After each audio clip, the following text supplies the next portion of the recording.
अस्सलाम वालेकुम, welcome back to my YouTube channel. Welcome back to my new vlog.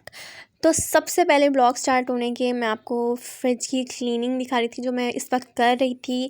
और आज जो है ना वो मैंने रमज़ान की प्रिपरेशन स्टार्ट करनी है, तो इसलिए सबसे पहले मुझे फ्रिज साफ़ करना था।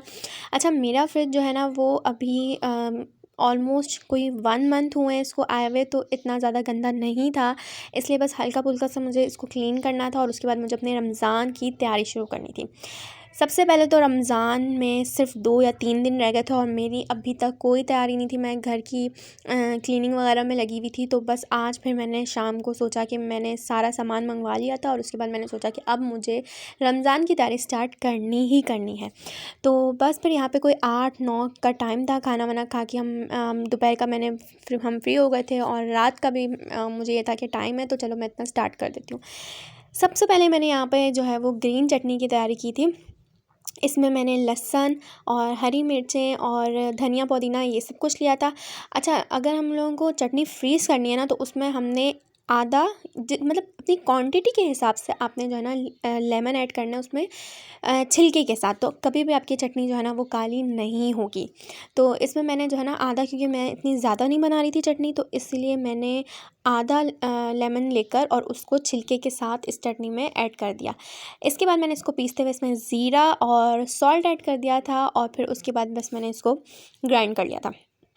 अच्छा, बहुत सारे लोग ना क्यूब्स के अंदर चटनी को बनाकर सेव करते हैं और फिर जो है ना उसको निकाल कर क्यूब्स को और फिर उसको किसी ज़िप-लॉक बैग में या किसी बॉक्स में डाल के रख देते हैं। लेकिन मैं ऐसा नहीं करती, क्योंकि मैं पहले करती थी लेकिन बीच में 1-2 दफ़ा से मैंने डिश में जो है ना वो ये चटनी डाल के फ्रीज़ करके और फिर उसके क्यूब्स बना के रखे हैं, तो मुझे वो ज़्यादा ईज़ी भी लगता है। और मुझे लगता है कि वो क्यूब्स को साफ़ करना और फिर उसको दोबारा से क्लीन करना, हालांकि मैंने एक्स्ट्रा क्यूब्स रखे हुए हैं लेकिन मुझे फिर भी वो काम बहुत मुश्किल लगता है। तो इसलिए फिर मैं जो है अब उसी तरह डिश में डाल के और फिर मैं उसको आराम से क्यूब्स का फ्रीज़ करके, अच्छा फ्रीज़ आप लोगों ने बहुत ज़्यादा बर्फ़ नहीं जमानी, बस जब आपको लगे कि इसके क्यूब्स बन सकते हैं तो आपने निकाल कर और उसको काट के और फिर आपने ज़िप-लॉक बैग में डाल के इसको सेव कर लेना। इस बार ना मुझे रमज़ान की तैयारी करने में बहुत ज़्यादा देर हो गई है, तो अब मेरे पास सिर्फ 2 दिन थे जिसमें मुझे बहुत सारी चीज़ें बनाकर जो है ना वो फ्रीज़ करनी थी। अच्छा, मैं आहिस्ता-आहिस्ता सामान तो मैंने सारा पूरा कर लिया था और अभी जब मैं ये वीडियो शूट कर रही थी तो जो फ्रूट्स वगैरह थे रमज़ान के लिए वो भी मेरे हस्बैंड लेकर आ गए थे। तो लेकिन उसके बावजूद ना मुझे ऐसा लग रहा था जैसे 2 दिन बहुत कम है। तो लेकिन मुझे ये सारी चीज़ें ना बनानी भी 1-2 दिन पहले ही थी, क्योंकि अगर मैं कुछ वीडियोज़ वगैरह में देख रही हूँ वो हफ़्तों पहले या महीना पहले बना के रख रहे हैं, तो उसका तो फिर कोई फ़ायदा ही नहीं है। तो वो तो बहुत ज़्यादा टाइम हो जाता है, तो इसलिए मैंने सोचा था कि मैं 1 या 2 दिन पहले से जो है वो सारी तैयारी करना शुरू कर दूँगी और इंशाल्लाह सब कुछ कंप्लीट हो जाएगा टाइम पे। लेकिन मैंने कोई रात को 8 बजे प्रिपरेशन स्टार्ट की थी और मेरी माशाल्लाह रात को 3 या साढ़े 3 बजे तक मेरी सारी तैयारी हो गई थी। बस जो फ्रोज़न आइटम्स थे जो मतलब इस तरह के थे, समोसे या कबाब वगैरह, वो मैंने नहीं बनाए थे, क्योंकि मुझे ये था पहले ये सारे छोटे-छोटे काम हो जाएँ तो फिर अगला दिन मैं इन चीज़ों को दे दूँगी। और उसके बाद मैंने नेक्स्ट डे ग्रॉसरी भी करनी थी, तो उन चीज़ों में ग्रॉसरी की ज़रूरत थी, जो मुझे सामान लेकर आना था ग्रॉसरी में, इसलिए फिर वो आज मैंने नहीं किया। तो यहाँ पर मेरी चटनी जो है ना वो फ्रीज़ हो गई थी। अब मैं इस तरह से क्यूब्स बना रही हूँ इनके और फिर ज़िप-लॉक में बैग में डालकर मैं इसको स्टोर कर दूँगी। अच्छा, ये सब करने का मकसद सिर्फ ये नहीं है कि आपको अपना टाइम सेव करना है और आपको जो है वो रमज़ान में कम से कम किचन में टाइम स्पेंड करें, लेकिन इसका मतलब ये भी है कि आपको आसानी हो जाए और ऐसा ना हो कि, क्योंकि देखिए अगर हम ज़्यादा दिन तक धनिया स्टोर करेंगे या कोई भी चीज़ स्टोर करेंगे तो ऑब्वियसली वो चीज़ ख़राब होने लग जाती है। तो फ्रीज़ करने का चीज़ों को मतलब सिर्फ़ और सिर्फ इतना है। अच्छा, और नो डाउट टाइम सेविंग के लिए भी हम लोग ये काम करते हैं। अच्छा, इसके अलावा मैंने यहाँ पे ग्रीन चिलीज़ जो है ना वो सारी मैंने आधी जो है ना वो ऐसे ही रख दी हैं फ्रिज में और आधी जो है ना मैंने वो पेस्ट बनाकर इस तरह से बॉक्स में रख दिया। अच्छा, इसका इतना ज़्यादा यूज़ नहीं होगा, सिर्फ पुलाव या इस तरह की चीज़ों में यूज़ होगा, तो इसलिए मैंने इनको इतनी ज़्यादा क्वान्टिटी में नहीं पीसा। और ये इतनी सी भी ये बहुत होंगी, मतलब ये कोई 1 मंथ के लिए मेरे लिए बहुत है। ये सिर्फ पुलाव में या मटर वाले चावल या इस तरह की चीज़ों में ही यूज़ होगी। तो इसी तरह से मैंने टमाटर जो हैं वो रमज़ान में बहुत ज़्यादा महंगे हो जाते हैं और अभी भी सस्ते नहीं थे, लेकिन ऑब्वियसली हमें रमज़ान के हिसाब से तो अभी वो चीज़ कम ही लग रही थी। और फिर उसके बाद ये है कि मैंने टमाटर बहुत ज़्यादा क्वांटिटी में ले लिए थे, तो अब मैं उसको सारों को तो मैं फ्रिज में नहीं रख सकती थी, क्योंकि ज़ाहिर सी बात है ये कुछ टाइम बाद ख़राब होने लग जाते हैं। तो यहाँ पर इसलिए मैंने इनका आधों का जो है ना वो पेस्ट बना लिया था, और आधे मैंने फ्रिज में रख दिए थे, बल्कि आधे से भी कम ही रखे थे, बाकी सबका मैंने पेस्ट बना लिया था। अच्छा, मुझे ना डायरेक्ट टमाटर को फ्रीज़र में रखने का मुझे इतना ज़्यादा वो अच्छा नहीं लगता, क्योंकि वो अजीब ही उसकी कोई कंडीशन हो जाती है जब आप उसको निकाल के किसी भी सालन में डालते हैं। तो इसलिए मैंने यहाँ पर जो है ना वो आप चाहें तो यहाँ पर इसको बॉईल करके टमाटर को, और फिर उसका ऊपर से छिलका उतार के फिर उसको पीस के रख सकते हैं, लेकिन मैंने छिलके के साथ ही इस तरह से इसको ग्राइंड कर लिया था, और फिर इसका पेस्ट बनाकर, और मैंने जिस तरह चटनी स्टोर की थी उसी तरह मैंने टमाटर का पेस्ट बनाकर उसको एक ट्रे में रख कर और फिर फ्रीज़ कर दिया था। और फिर जब वो मतलब फ्रीज़ हो गई थी, तो फिर मैंने उसको अपने हिसाब से क्यूब्स बना के रख दिए थे। इसके क्यूब्स थोड़े से बड़े बनते हैं, क्योंकि ऑब्वियसली ये सालन में ज़्यादा जाता है, तो इसलिए फिर इसके क्यूब्स मैंने थोड़े से बड़े बना दिए थे। यहाँ पे मैंने इस ट्रे में इसको इक्वली बिल्कुल स्प्रेड कर दिया था, और अब मैं इसको फ्रीज़ कर दूँगी। अच्छा, फ्रीज़ आप लोगों ने बहुत ज़्यादा फ्रीज़ नहीं करना, थोड़ा कम करना है, मतलब कि इतना फ्रीज़ करें कि जब आप उसको कट करें क्यूब्स को तो वो कट हो जाए। मुझसे यहाँ पे ज़्यादा थोड़ा सा फ्रीज़ टमाटर चटनी तो नहीं हुई थी, लेकिन टमाटर का जो ये पेस्ट था वो थोड़ा ज़्यादा फ्रीज़ हो गया था, तो इसकी वजह से मुझे बहुत मुश्किल हो रही थी उसको कट करने में, लेकिन कट गया था थोड़ा सा। मैंने उसको थोड़ी देर रख दिया था बाहर। लेकिन अगर आप लोगों को मैं ये एक अच्छी टिप दे रही हूँ कि आप लोग ज़्यादा फ्रीज़ मत कीजिएगा, लाइट सा कीजिएगा, ताकि उसके बाद आप लोग जो है वो इसको कट कर सकें।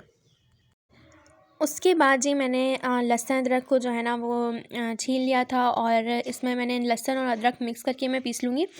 तो बस यहाँ पे मैंने 1 पाव से थोड़ा सा ज़्यादा लहसुन था, और पूरा 1 पाव जो है ना वो अदरक था। अब मैंने इन दोनों को ग्राइंडर में डाल के थोड़ा सा इसमें मैंने पानी डाल दिया, और मैंने कोई नमक कोई ऑयल कुछ भी नहीं डाला, बस हल्का सा पानी डाला है। और अब मैं इसको ग्राइंड करके इसका पेस्ट बनाकर, और वो भी मैं फ्रिज में रख दूँगी। तो फ्रिज में रख दूँगी, और उसके बाद इसको मैं 1 मंथ तक आराम से यूज़ कर सकती हूँ। कोई इसका कलर चेंज नहीं होता, कोई इसका टेस्ट ख़राब नहीं होता, ये बिल्कुल वैसे का वैसा ही रहता है।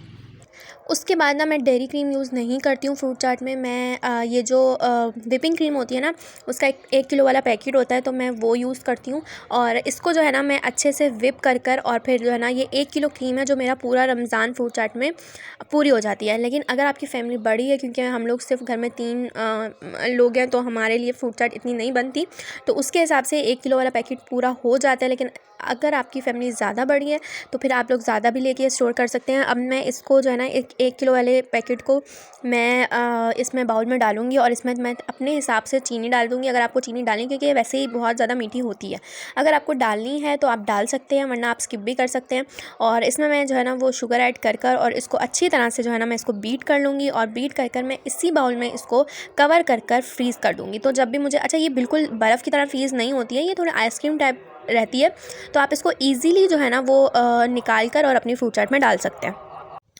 और इसकी फ्रूट चाट इतने मज़े की बनती है ना, कि जब से मैंने इसकी फ्रूट चाट बनाई उसके बाद मैंने कभी भी डेयरी क्रीम की फ्रूट चाट नहीं बनाई है।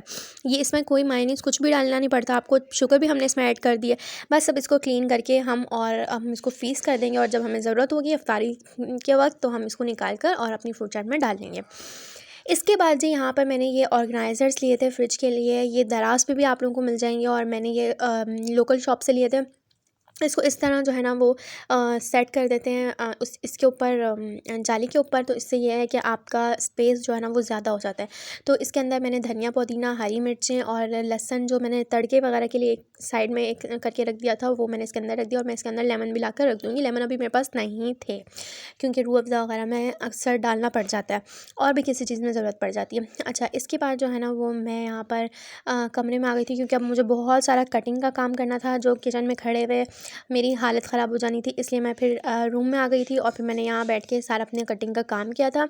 और ये वीकेंड था, तो मेरे हस्बैंड की भी छुट्टी थी, और वो यहाँ पर जो है ना वो टीवी वगैरह देख रहे थे। तो मैंने कहा कि चलो इतना मैं अपनी कटिंग का काम कर लूँगी। तो इसमें मुझे बहुत ज़्यादा टाइम लगा, बहुत ज़्यादा टाइम लगा, लेकिन चलो एक दफ़ा लगा, अब पूरा महीना आराम से गुजर जाएगा मेरा। तो मैंने यहाँ पर गाजर, शिमला मिर्च, बंद गोभी और हरी प्याज़, ये सब कुछ लेकर जो है ना मैंने इसको जूलियन कट कर लिया था। अच्छा, गाजरों को मैंने जो है ना वो ग्रेट कर लिया था, और इसके अलावा बाकी चीज़ें जो है ना वो मैंने काट ली थी। और इसमें कटिंग में मुझे बहुत ज़्यादा टाइम लग गया था, तो इसलिए जो है ना फिर वो मुझे बहुत ज़्यादा देर हो गई थी, वरना तो मेरा काम जल्दी ख़त्म हो जाता। लेकिन ये totally totally totally worth it है मेरे लिए और सबके लिए जो लोग भी ये प्रिपरेशन करते हैं। अच्छा, इस प्रिपरेशन का मतलब ये नहीं है कि किसी को बताना कि ये सब कुछ ऐसे होता है, क्योंकि हर किसी को पता है, वो अपने हिसाब से अपनी वो लोग क्या चीज़ खाते हैं, क्या चीज़ नहीं खाते हैं, उस हिसाब से वो लोग सब कुछ करते हैं। लेकिन ये सिर्फ एक मोटिवेशन होती है, और अगर आपको शौक़ है रिकॉर्ड का करने का और व्लॉगिंग करने का, तो ऑब्वियसली आपको ये चीज़ें व्लॉग करनी पड़ेंगी। तो इसके अलावा इसमें मेहनत भी बहुत लगती है, क्योंकि अगर आपका 1 घंटे का काम है, तो अगर आप वो चीज़ रिकॉर्ड करो तो वो आपका काम 2 घंटे का हो जाता है। तो इसीलिए इसको सिर्फ आप शौक़ के उस पे ही कर सकते हैं, वरना तो आप ये सब कुछ नहीं भी कर सकते। अच्छा, और ये सब कुछ मैंने पिछले साल भी किया था, लेकिन पिछले साल मैंने कोई रिकॉर्डिंग नहीं की थी, और बहुत ज़्यादा जो है ना मैंने एक ही दिन में सारा काम कर लिया था। लेकिन क्योंकि इस दफ़ा मुझे रिकॉर्डिंग भी करनी है और टाइम बहुत कम है, तो इसलिए मैंने जो है ना वो फिर 2 दिन पहले से तैयारी शुरू कर दी थी। अच्छा, सब्ज़ियाँ जो है वो मैं इसलिए स्टोर कर रही हूँ क्योंकि मुझे बहुत सारी चीज़ों में ज़रूरत पड़ती है। जैसे कि मैं स्प्रिंग रोल्स बनाती हूँ, या मैक्रोनी हो गई, स्पैगेटी हो गई, या फिर चाइनीज़ राइस हो गए, मतलब ये सारी चीज़ें मैं यूज़ करती हूँ। अच्छा, शिमला मिर्च मैंने ज़्यादा जो है वो जूलियन कट की थी, और इसके अलावा मैंने शिमला मिर्च को जो है ना वो शाशलिक के लिए भी अलग से काट कर रख दिया था एक पैकेट में, क्योंकि बाकी प्याज और टमाटर तो उस टाइम भी अवेलेबल होते हैं, लेकिन शिमला मिर्च अक्सर नहीं होती। तो अगर मुझे कभी बनाना पड़ जाए अर्जेंट, तो मुझे कोई मसला ना हो, क्योंकि मेरे पास शिमला मिर्च भी शाशलिक वाली जो है वो कटी हुई रखी होगी। उसके बाद जी मैं किचन में आ गई थी, क्योंकि ये जो ये थी ना स्प्रिंग अनियंस थी ना, ये वहाँ पे बैठ के कट नहीं रही थी मुझसे, तो मुझे ये कटिंग बोर्ड पे काटनी थी, तो मैं फिर किचन में आ गई थी। और यहाँ पर जो है ना वो मैं अब सारी चीज़ें जो है वो अलग अलग इस तरह से ज़िपलॉक बैग्स में डालकर और वो मैं स्टोर कर रही हूँ। अच्छा, यहाँ पे जो है ना मैंने बंद गोभी, शिमला, अच्छा पिछली दफ़ा मैंने ऐसा किया था कि मैंने एक बॉक्स में हर चीज़ अलग अलग ज़िपलॉक बैग्स में डालकर और फिर मैंने उसी बॉक्स में रख दी थी। लेकिन मुझे लगता है कि वो स्पेस थोड़ा सा ज़्यादा लेती है, तो इसलिए इस दफ़ा मैंने सोचा था कि मैं ऐसे ही सबको रख दूँगी। तो बस यहाँ पर जो है ना वो मैंने थोड़े से जितना आपने चीज़ डालनी है उसके साइज़ से थोड़ा सा अकॉर्डिंग जो है ना वो बड़ा आपने ज़िपलॉक बैग लेना है, ताकि वो बिल्कुल फ्लैट हो जाए। तो बस यहाँ पे मैंने सारी सब्ज़ियाँ जो है ना वो ज़िपलॉक बैग्स में भर दी थी, और उसके बाद मैंने इनको स्टोर कर दिया था फ्रीज़र में। इनके अंदर से एयर ना आपको अच्छे से निकाल देनी है, ताकि आपको जो है ना इनको फिर दोबारा जब आप इनको निकालें और यूज़ करें तो आपको ईज़ी हो जाए, वरना अगर इनके अंदर एयर होगी ना तो वो बिल्कुल बर्फ़ जम जाएगी अंदर से। तो यहाँ पर जो है ना वो मैंने ये सारी चीज़ें सेट कर दी थी, और फिर मैंने टमाटर के भी क्यूब्स बना लिए थे, जो मैंने वीडियो में आप लोगों को दिखा दिया है। यहाँ पे मैंने अच्छे से जो है ना वो हर चीज़ ऑर्गेनाइज़ कर दी थी, और अभी भी मेरे फ्रीज़र में काफ़ी स्पेस है, वो मैंने समोसे और स्प्रिंग रोल्स और कबाब वगैरह बनाने के लिए रखे हुए हैं, जो कि मैं कल की व्लॉग्स में दिखाऊंगी आप लोगों को। और इंशाल्लाह अब डेली व्लॉग आएगा इंशाल्लाह। और यहाँ पे मेरा फ्रिज भी सेट हो गया था, फ्रूट्स वगैरह सब मैंने सेट कर दिए थे। अब मिलेंगे इंशाल्लाह नेक्स्ट व्लॉग में, तब तक के लिए अपना ख्याल रखिएगा, दुआओं में बहुत याद रखिएगा। अल्लाह हाफ़िज़।